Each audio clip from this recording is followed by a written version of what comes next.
연매출이 20억 정도 하는 유통 스타트업입니다. 최근에 어떤 투자회사에서 메일이 한 통 왔는데 관계사에서 우리 회사를 인수하고 싶어 한다면서 내부 자료를 요구하더라고요. 기업 가치를 어떻게 산정해서 이야기해야 할까요? 제가 최근에 이렇게 스타트업을 운영하고 계시는데 인수를 하고 싶다면서 이메일로 연락이 왔다 혹은 뭐 전화로 연락이 왔다 이런 대표님들을 한 두세 분을 뵀어요. 되게 흔들려 하시더라고요. 뭔가 나도 M&A나 매각의 찬스가 오는 것인가? 우리 회사가 그 정도의 가치를 인정받은 것인가? 라면서 약간 좀 상기된 느낌과 표정과 말투를 되게 읽을 수가 있었어요. 근데 이게 사실 실제 투자 회사이고 이 실제 투자 회사에서 관계된 회사가 인수를 하고 싶다라고 이야기를 한 것일 수도 있지만 사실 99%는 매각을 원하는 비상장 회사들의 자료들을 쫙 취합을 해서 이것들이 팔릴 수 있는 회사에 브리핑을 하고 이것들이 성사가 됐을 때 수수료 방식으로 매각 금액의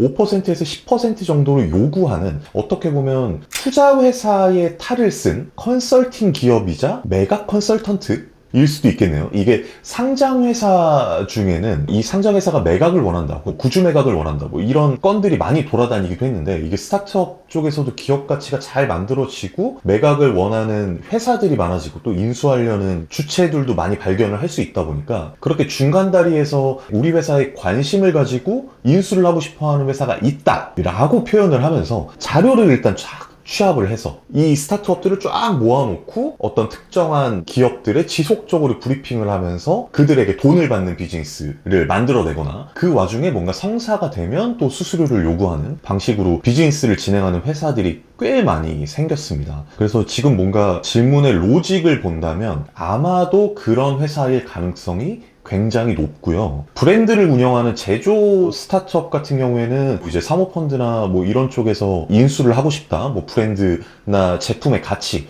같은 것들을 보고 인수를 하고 싶다라는 인수요약서가 많이 오기도 하는데 사실 유통 스타트업이면 이 회사가 매출을 얼마나 내고 있는지 수익 구조는 어떻게 되는지 이 회사의 성장성은 어떻게 되는지를 알 수가 없잖아요. 사실 외부에서 볼 때는 그걸 판단할 수가 없어요. 그런데 투자회사가 어디서 뭐 우리 회사를 인수하고 싶다고 뭔가 날라온다? 그게 말이 되는 것인가? 부터 생각을 해봐야 되는 거죠. 우리 회사가 정말 외부적으로 봤을 때 인수요약서가 들어올 만큼 공개적으로 자료들이 잘 나가 있고 이것들을 인수할 만한 회사가 생길 수 있는 것인가? 이에 대한 자기 객관화가 어느 정도는 좀 돼야 되는 부분인 것 같아요. 그게 되지 않는데 무작정 요구한다고 내부 자료를 다 오픈해버렸어. 그러면 예를 들어서 경쟁사가 우리 회사의 자료를 확인을 하고 싶어서 매각, 인수 주체인 척 행동을 하고 이 회사를 통해서 의향서가 올 수도 있잖아요. 이런 경우에 굉장히 조심해야겠죠. 그래서 기업 가치를 어떻게 산정해서 이야기를 해야 될까의 부분은 사실 이전에 제가 영상 찍었던 기업 가치 산정법을 어떻게 할 것이냐, 뭐 비교 사례로 산정하는 법이 있고 뭐 절대적으로 PER로 평가해서 하는 법이 있고 뭐 여러 가지가 있으니까 이 영상을 좀 참고해서 보시면 좋을 것 같은데 저는 일단은 내부 자료를 요구하는 대로 주지 않으셨으면 하는 마음입니다. 일단은 메일이 온 투자회사의 실존 여부와 이 회사가 정상적인 회사인지를 판단하는 게 일단 우선이실 것 같아요. 그리고 이 인수하고 싶다라는 회사를 밝혀달라고 이야기를 했을 때 사실 오픈하지 않을 거예요. 그렇다면 이 투자회사에 그렇게 한번 물어보세요. 매각이 성사가 됐을 때 어떤 수수료를 지급해야 되는 이슈가 있는 것이냐 라고 오히려 먼저 물어보세요. 그래도 투자회사가 성사가 됐을 때 뭐 5%에서 뭐 8% 이렇게 수수료가 있다라고 이야기를 할 거잖아요. 그렇다고 하면 인수 주체가 있는 것이 아니고 일단 우리 자료를 가지고 이 스타트업들을 쫙 모아서 특정 기업에게 브리핑하려고 하는 회사인 것이다 라고 생각을 하시는 게 좋을 것 같습니다. 저는 일단 이 과정에서 뭔가 사업에 집중을 해야 되는데 중간에 힘든 일이 많다 보니까 이런 작은 단 것에 되게 흔들리는 경우들이 많은데 일단 흔들리지 않으셨으면 좋겠어요. 20억 정도의 매출하는 유통 스타트업을 인수하겠다고 의향서가 들어오는 경우는 굉장히 적다, 이런 말씀을 드리고 싶습니다. 자, 엑셀러레이터 5군데에 시드 투자 IR을 했는데 3군데가 진행 의사를 보였대요. 굉장히 유망한 스타트업 혹은 유망한 스타트업 팀인 것 같습니다. 3군데가 진행 의사를 보였는데 가치 산정에 갭이 좀 있습니다. 제가 생각하는 밸류에이션과 2배가 넘게 차이가 나서 받을지 말지 고민인데요. 이럴 땐 어떤 기준을 가지고 결정해야 할지와 제이든이 생각하는 탑 A씨는 어디인가요? 일단 첫 번째 질문부터 생각을 해보면 받을지 말지가 고민이다. 밸류에이션에 갭이 있다. 뭐 예를 들면 시드 투자 IR을 한다고 하면 밸류에이션을 뭐 그쪽에서 20억에서 30억 뭐 이 정도의 밸류에이션을 불렀을 것 같고 정상적인 뭐 엑셀러레이터라면 그리고 생각하시는 밸류에이션이 뭐 40억에서 50억 정도의 수준이라고 볼 수 있겠네요. 2배가 넘게 차이가 난다고 하시니까 그러면 이제 A씨에서 부르는 밸류에이션이 20억 P투자사에서 생각하는 밸류에이션이 50억 이 정도로 표현을 해봅시다. 결국에 이 시드 IR을 한다는 것은 세 가지 중에 하나일 수밖에 없어요. 창업 경험이 없어서 좀 불안하고 옆에서 같이 도와줄 회사를 찾고 있다거나 혹은 내가 이거를 제품을 출시했을 때 숫자 검증에 조금 자신이 없다. 내가 100% 돈을 박아서 하기에는 조금 부담스럽다. 뭐 이런 것일 수도 있고요. 세 번째는 자금 상황이 별로 여유롭지 않다. 내가 이 제품을 만들어내는 데에 돈을 쓸 만한 여력이 없다.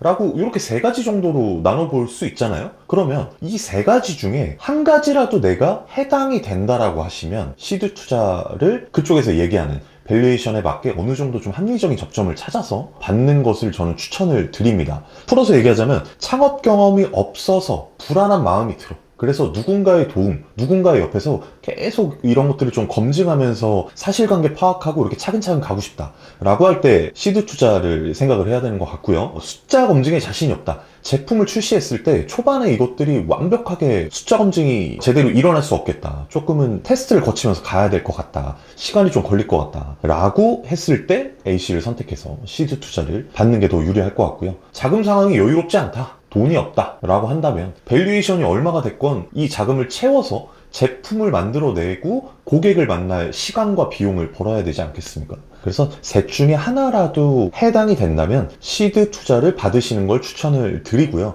이 과정에서 아마 조율이 가능할 겁니다. 그쪽에서 밸류에이션을 뭐 20억이라고 얘기를 했다고 그 밸류에이션을 무조건 고집하는 경우들은 많이 없어요. 펀드의 성격이 완벽하게 뭐 이 밸류에이션 안에서만 하겠다라고 되는 경우도 일부 있긴 한데 사실은 대부분 다 조율의 범위다. 그리고 5군데 중에 3군데가 관심을 가져야 할 정도면 창업팀이나 아이템이 매력적인 것이니까 충분히 조율의 여지가 있다라고 봅니다. 그리고 이 세 가지가 다 해당이 안 되고 본인이 너무 자신이 있다. 돈도 있고 나는 창업 경험도 있고 숫자 검증에도 자신이 있다 라고 한다면 굳이 시드 투자를 받고 갈 이유가 별로 없을 수 있겠죠? 그런 경우에 그냥 자기 자본으로 제품 출시하고 숫자 검증하고 시리즈 A 트랙을 타는 것도 방법이 될 수 있을 것 같습니다.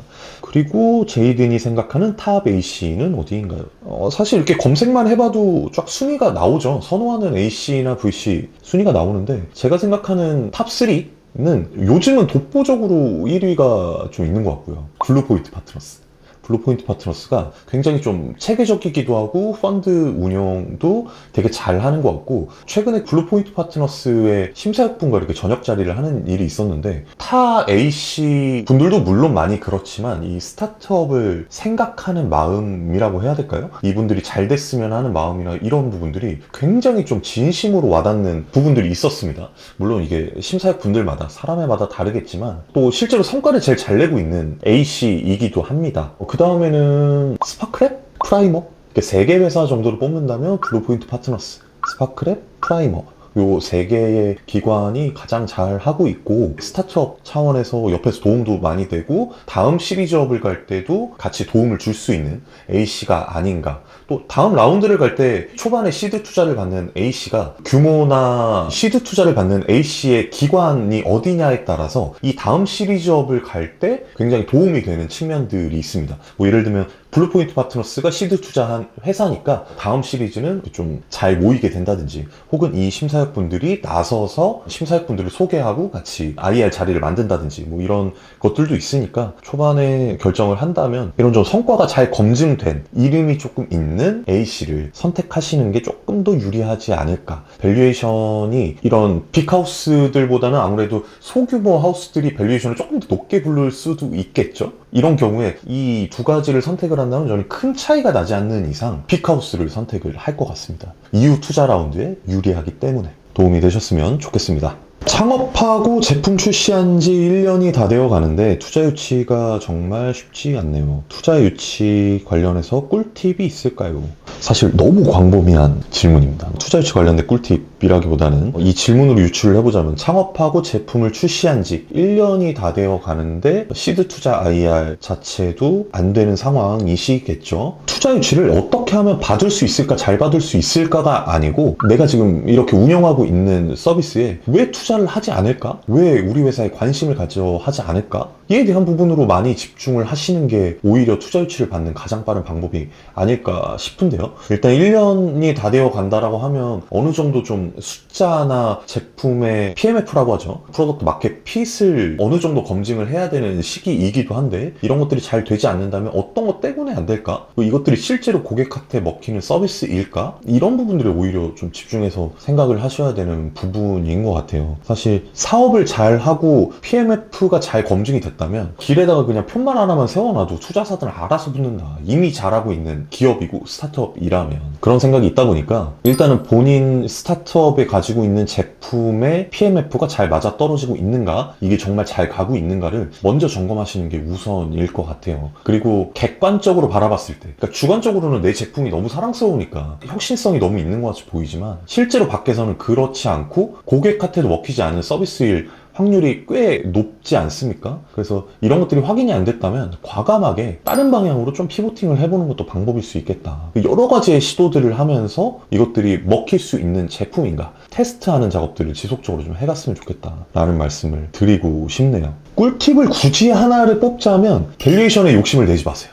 1년 동안 제품을 출시하고 IR을 했는데 투자 유치가 안 됐다는 건 밸류에이션의 갭이 있거나 PMF가 검증이 안 됐거나 이 투자를 하는 수요자의 마음을 좀 잘 이해를 해보자면 밸류에이션을 많이 양보하더라도 어쨌든 장기적으로 갈 수 있고 옆에서 조언을 해줄 수 있는 A씨를 옆에 두고 같이 가는 게 맞지 않을까라는 생각이 듭니다.